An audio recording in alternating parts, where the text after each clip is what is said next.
Today I'm heading off some more roads around Frodsham area. This is a back road, Manley Road I think it's called. I've been here before, but there are some other roads I've not done before. As they're heading off over towards Ellesmere Port, I think there's one called Manley Lane. I've not been on that before. And of course I've picked a fairly miserable sort of a day to do it on.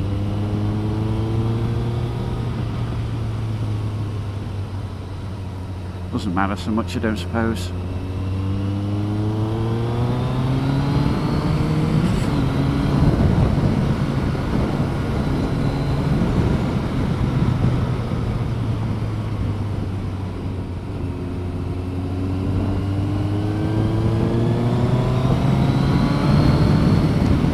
I've got my photographs yesterday for me international driving permit.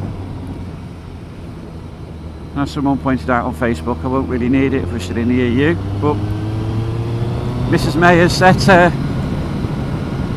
30th of June for leaving, although I believe there's an extension through to the end of October. But all that really means is, I don't know what it's going to be when we actually set off on our trip, because we're going after the 30th of June. So I'm getting an international driving permit just in case. It's one less thing to worry about if we suddenly find ourselves out. I'll have to sort out a green card. And again, if we're still in the EU, we won't need one.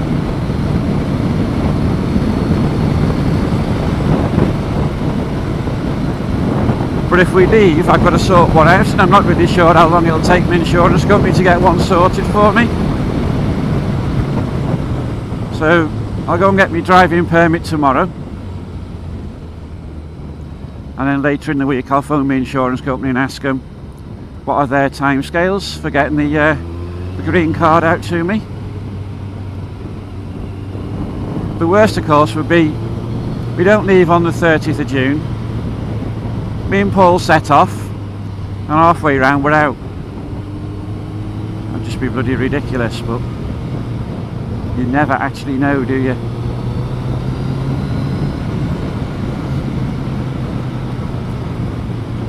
Can't say I kind of hope that it would take their time, but I really do think that they should leave it till the 30th of October.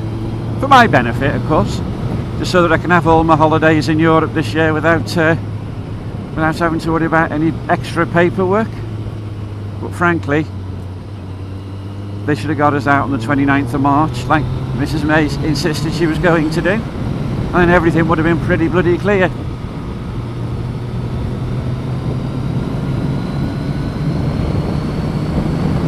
So Paul's editing the Scotland trip. I believe he's having first episode up today. We've got a little bit of a ride out on the 18th of May, and then it's time to start getting the bike ready for our next big trip. Got the money aside. Major service is what's required, and I think I'll replace the chain. I don't know how many miles this chain's done, but I've done almost 5,500 miles with that chain. Fair dues, the bike had only done like something stupid like 50 miles before, in the 3 years before I bought it, so the chain is probably now 4 years old. Best replace it, so I'll have that done. 350 yards. I also need to have those fuel pumps looked at. In reality, this bike has been running really well. Splutters a bit at low speed. Sorry, not low speed. At low fuel levels in the petrol tank. So I am going to have them checked. If I'm told they're okay, that's fine. I won't worry too much about it. But if they need replacing, I've got enough money aside to do that. The tyres have already been done. They've done about 800 miles now. Oh no, sorry. It'll be more like 1200, won't it? Because we did 1200 around Scotland. Sorry. More like about 1600 then. I'm happy with them, as it happens. Which way here? Right turn. Sugar Lane.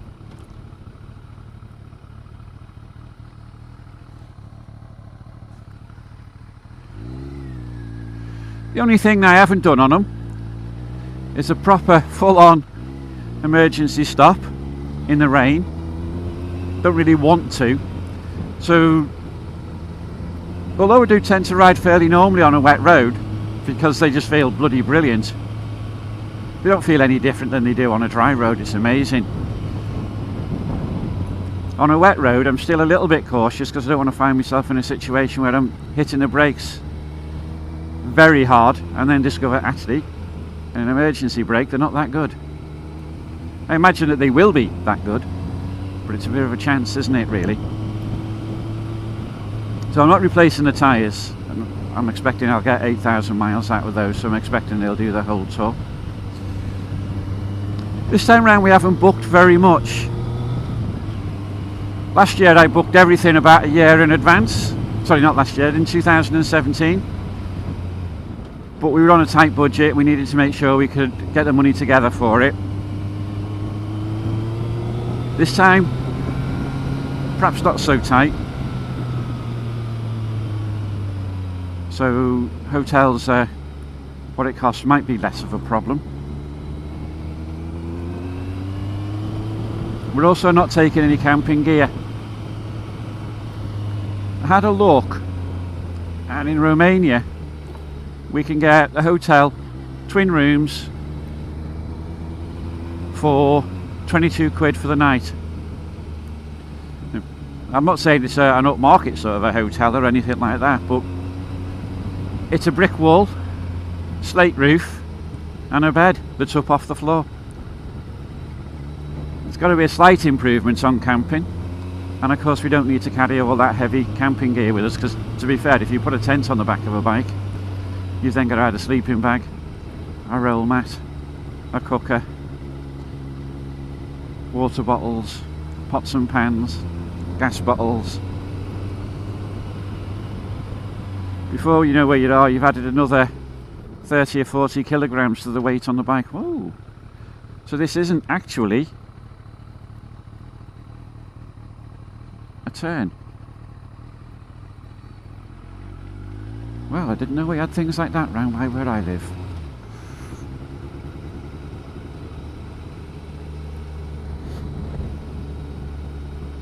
So I found a few places for practicing round where I live then.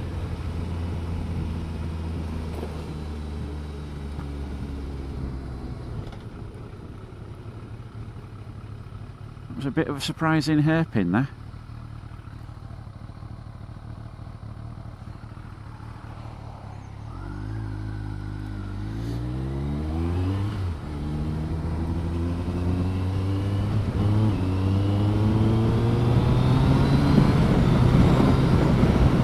So this is a road I've not been on before. Sugar Lane was another one I've not been on before. I think this one is Manley Lane.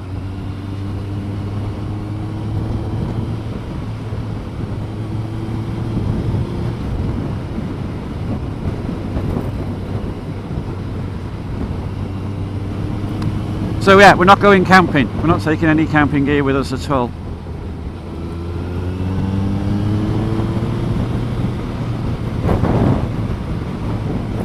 Hungary, I think the hotels I've seen there are pretty much the same. They're not that expensive really.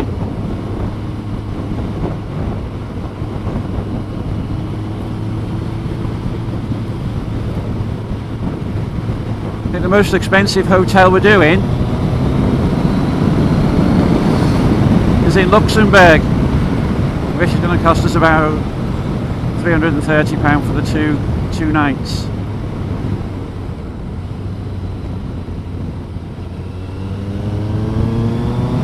I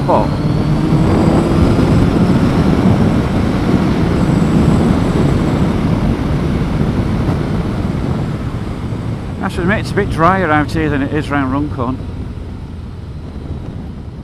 I still don't know the road, although it looks pretty nice, to be fair.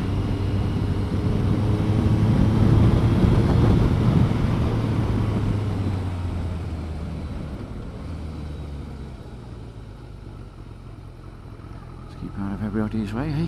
Whoop.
On a mill.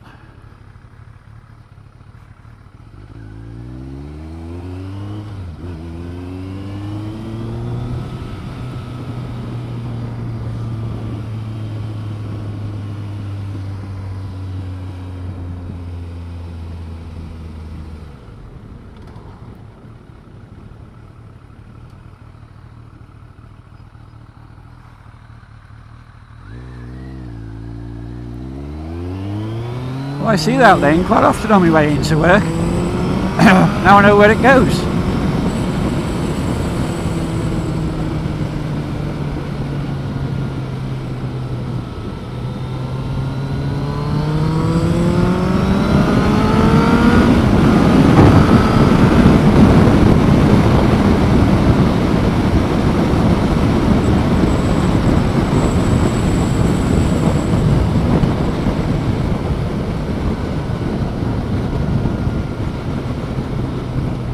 So now we're off to the Ellesmere Port half of the ride.